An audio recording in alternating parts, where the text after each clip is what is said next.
Hey, how's it going everyone? Carl here with another TechTubeMedia video. This is a camera comparison between the HTC One and the all-new HTC One.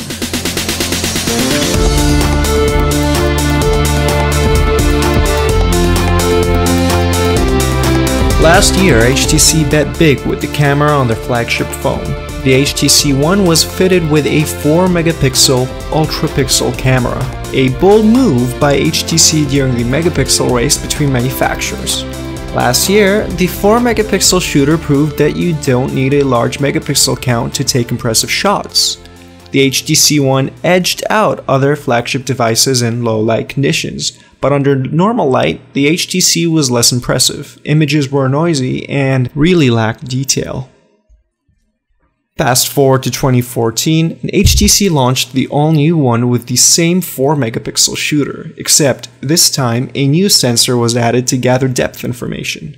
This second sensor allows for added effects like focus adjustment after a photo is taken, and some cool 3D effects that appear to be nothing more than just a hardware gimmick. For the purposes of this test, I'll be completely ignoring the second sensor.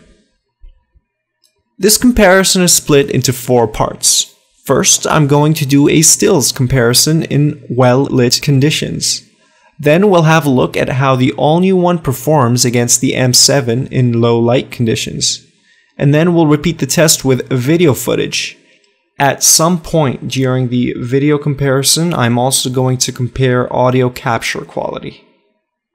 Before we get started here, I do want to make something clear. I've used the HTC One M7 for about 8 months now as my daily driver, and the M8 for about 2 weeks at the time of this filming.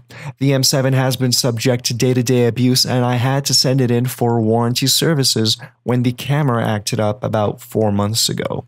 I compared the M7's camera to another less used M7 I have with me, and it returned very similar results. This could just be a coincidence that both cameras are malfunctioning, but during the comparison I suggest you keep an eye out on the color accuracy, exposure, and white balance, since those are least likely to be impacted over time compared to, let's say, image detail, where a scratched up lens would suffer. So looking over at the first still image, this is a shot taken in the subway. The HTC One M7's photo looks very distorted and has a lot of noise. It's also got very poor color accuracy.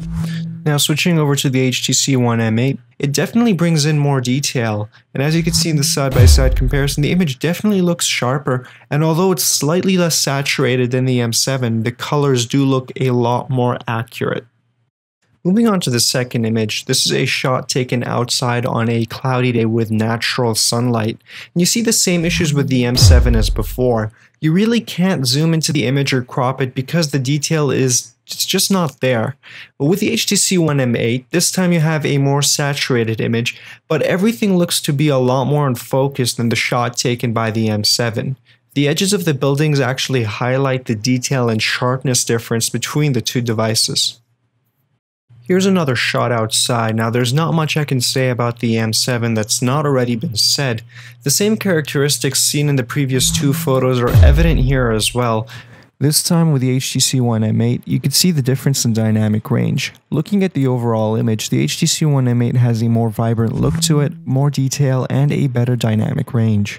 You can see this in the shadows and highlights of the image, especially with the contrast of the clouds and the horizon. Finally, we have the last natural light shot here. Now, unfortunately with this image, I prefer the colors of the HTC One M7 more than those taken by the new HTC One. With the M8, it looks like there's a dark filter applied to the image. And with that said, however, the image taken by the HTC One M8 clearly has superior pixel quality with regards to sharpness and the amounts of detail on the image. Up next, we have a low-light text capture. This is taken outside with nothing but the stars and the streetlights acting as light sources. Now here you see that the whites in the M7's image look slightly yellow and very noisy, whereas the color accuracy on the HTC One M8 definitely looks better than that of the M7. With this next image, you see the same story playing out again. The M7's photo lacks a lot of detail, and when you compare the M8, you do see that better low light capture. The M7's image is a little more washed out, But the M8 doesn't look like it hit the correct white balance since the image has a slight yellow tint to it. This last low light shot doesn't show too much difference between the two phones. The only thing that's worth mentioning is the detail and sharpness of the background. It looks a little better on the M8, but other than that, it is a very similar shot. Up next, I'm going to play a video. Since this video has sound, I'll just tell you what to look out for right now. Now, this next video, it looks like the M7 overexposes the scene quite a bit, lacks detail, and constantly loses focus. The M8 fixes those issues. Now, sound-wise, the M8 has a slightly tinier characteristic, but if you listen closely, it's picking up a higher sound dynamic range. Have a look for yourself.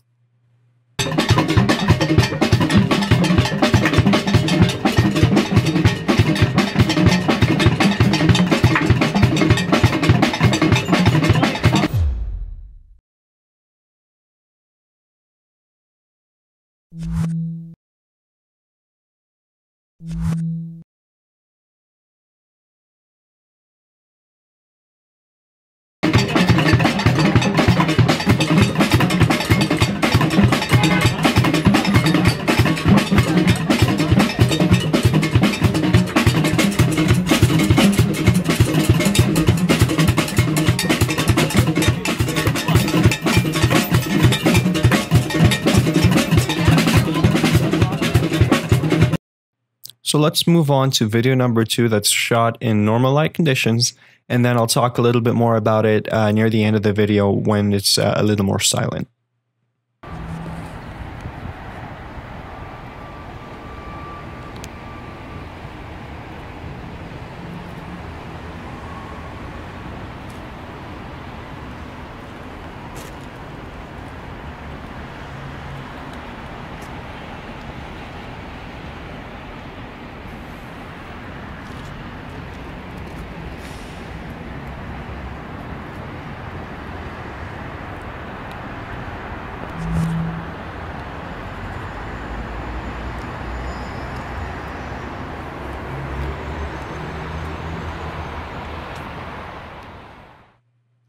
Again, this video shows a lot of the same differences that we saw in video 1.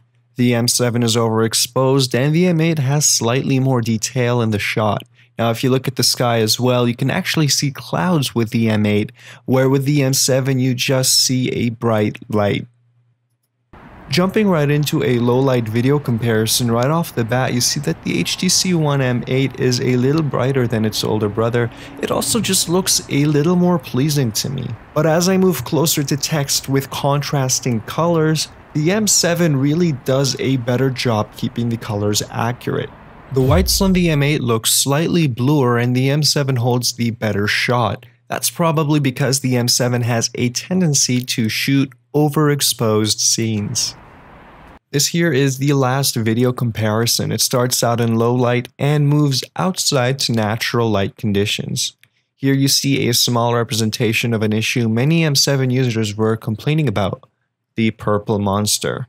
Some M7s have a sensor where when you introduce them to low light, you get a purple tint to your entire shot. It's obvious here that the M8 brings better low light performance with the superior color accuracy, and even when moving out to the brighter scene, you see that the M8 adjusts to the lighting a few frames before the M7.